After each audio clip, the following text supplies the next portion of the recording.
Anda telah mengunduh podcast yang dipaparkan oleh Pendeta Dr. Erastus Sabdono ini dari truth.id/voice. Selamat mendengarkan podcast ini. Shalom, Jumat 18 Maret 2022. Revolusi pengertian. Bapak Ibu Saudara yang dikasihi Tuhan, pada awal pengiringan, murid-murid Yesus tidak mengerti apa maksud keselamatan yang Tuhan Yesus kerjakan, yang karenanya ia datang ke dunia. Sama dengan kebanyakan orang Yahudi pada waktu itu. Mereka membutuhkan seorang pembebas dengan kekuatan supranatural dari Allah yang dapat membebaskan mereka dari penjajahan bangsa asing dan memberikan mereka kemakmuran.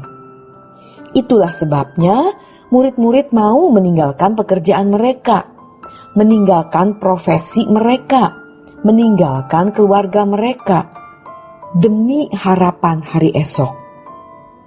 Tuhan Yesus mengerti motivasi yang ada di dalam hati murid-murid itu, yang tidak berbeda dengan kebanyakan orang Yahudi. Tetapi Tuhan Yesus tidak bisa menjelaskan dalam waktu singkat, tidak bisa mengubah pikiran mereka yang salah hanya dalam sekejap. Tuhan Yesus dengan sabar menyampaikan kebenaran demi kebenaran. Ternyata itu pun belum cukup. Setelah kebangkitannya, murid-murid pun masih bertanya kepada Yesus yang juga merupakan sebuah tuntutan. Kapan Tuhan memulihkan kerajaan bagi Israel? Kisah 1 ayat 4-6. Namun ketika Roh Kudus dicurahkan, barulah pengertian mereka menjadi lengkap. Roh Kudus menuntun mereka kepada seluruh kebenaran. Bapak Ibu, di dalam 1 Petrus 1 ayat 13, Petrus menulis, "Letakkanlah seluruh pengharapanmu pada penyataan kedatangan Tuhan." Selanjutnya dalam 1 Petrus 1 ayat 3 dan 4, Petrus juga mengingatkan bahwa kita ini memiliki harta, bukan di bumi, namun yang tersimpan di surga. Jadi ada sebuah revolusi atau perubahan pengertian sehingga cara mereka memandang hidup atau dimensi pandang mereka berubah. Kalau kita membaca Matius 16 ayat 21-23, Petruslah yang menghalangi Yesus pergi ke Yerusalem.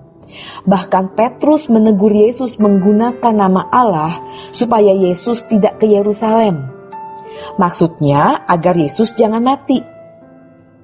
Sebab mereka mengharapkan Yesus menjadi seseorang yang nanti akan berkuasa secara lahiriah. Dan tentu saja Petrus dan murid-murid yang lain yang selama ini dekat dengan Tuhan pasti akan mendapat bagian. Bapak Ibu coba bayangkan, kalau kita adalah murid-murid Yesus pada waktu itu. Mungkin kita sama seperti murid-murid yang ikut Yesus demi harapan hari esok di bumi ini. Padahal Tuhan Yesus menyediakan hari esok di belakang langit biru. Revolusi pengertian yang dimiliki oleh para murid kiranya juga menjadi revolusi pengertian kita. Dalam Matius 6 ayat 21, Tuhan Yesus sudah mengatakan, "Di mana ada hartamu, di situ hatimu berada." Di kesempatan yang lain Tuhan Yesus juga berkata, "Kumpulkanlah harta di surga, bukan di bumi." Tetapi murid-muridnya masih belum mengerti pada waktu itu. Bahkan mereka masih berkelahi satu dengan yang lain dan memperebutkan siapa yang akan terkemuka di dalam kerajaan Tuhan Yesus nanti. Namun pada akhirnya mereka mengalami revolusi pengertian.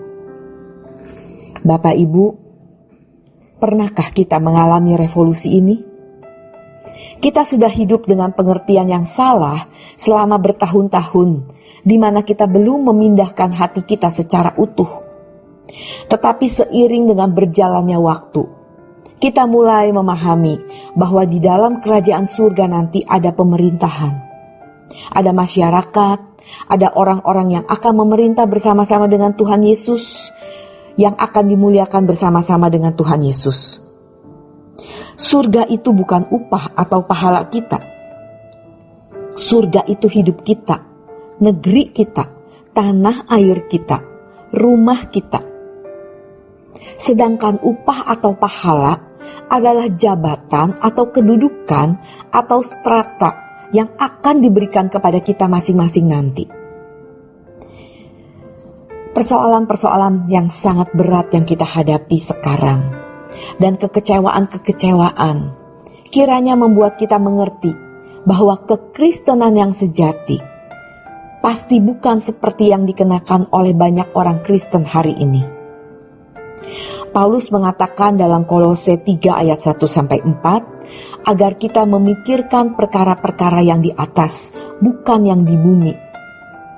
Hal ini sama seperti yang diucapkan oleh Tuhan kita Yesus Kristus, di mana ada hartamu, di situ hatimu berada.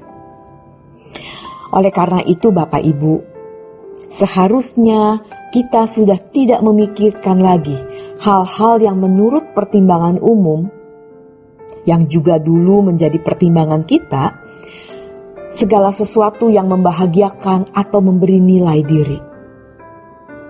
Itulah sebabnya di Matius 16 ayat 21-23, ketika Petrus menghalangi Yesus ke Yerusalem, Yesus menghardik, "Enyahlah iblis, engkau suatu batu sandungan bagiku, sebab engkau bukan memikirkan apa yang dipikirkan Allah, melainkan apa yang dipikirkan manusia." Saudara-saudara yang dikasihi Tuhan, semua pemikiran yang menghalangi kita menjadi anak-anak Allah yang hatinya dipindahkan di kerajaan surga, pasti berasal dari iblis. Banyak orang, apakah itu pendeta, aktivis, atau orang percaya, banyak orang yang baik, namun banyak yang belum memindahkan hatinya, di mana dalam diri orang-orang ini masih ada unsur-unsur pikiran yang bukan dari Allah, yang memang tidak disinyalir jahat, tetapi dapat menghalangi revolusi pengertian, sehingga mereka tidak bisa memindahkan hatinya secara penuh di surga. Memang harus diakui betapa sulitnya memindahkan hati ini. Namun revolusi atau pembaharuan pikiran kita harus terus berjalan. Kalau sampai kita bisa memindahkan hati kita di kerajaan surga, kita baru bisa mencintai Tuhan lebih utuh. Oleh karena itu, mari Bapak Ibu, mari kita belajar memikirkan apa yang Allah kehendaki untuk kita pikirkan. Sebab dikatakan, setiap orang yang mau mengikut aku, ia harus menyangkal dirinya, memikul salibnya, dan mengikut aku. Mumpung kita masih memiliki kesempatan untuk mengalami revolusi pengertian, mari kita berubah. Demikian kebenaran firman Tuhan untuk hari ini. Tuhan Yesus memberkati. Untuk berlangganan renungan harian dalam bentuk cetak, silakan hubungi Truth Literatur di nomor telepon 0878 7870 7000.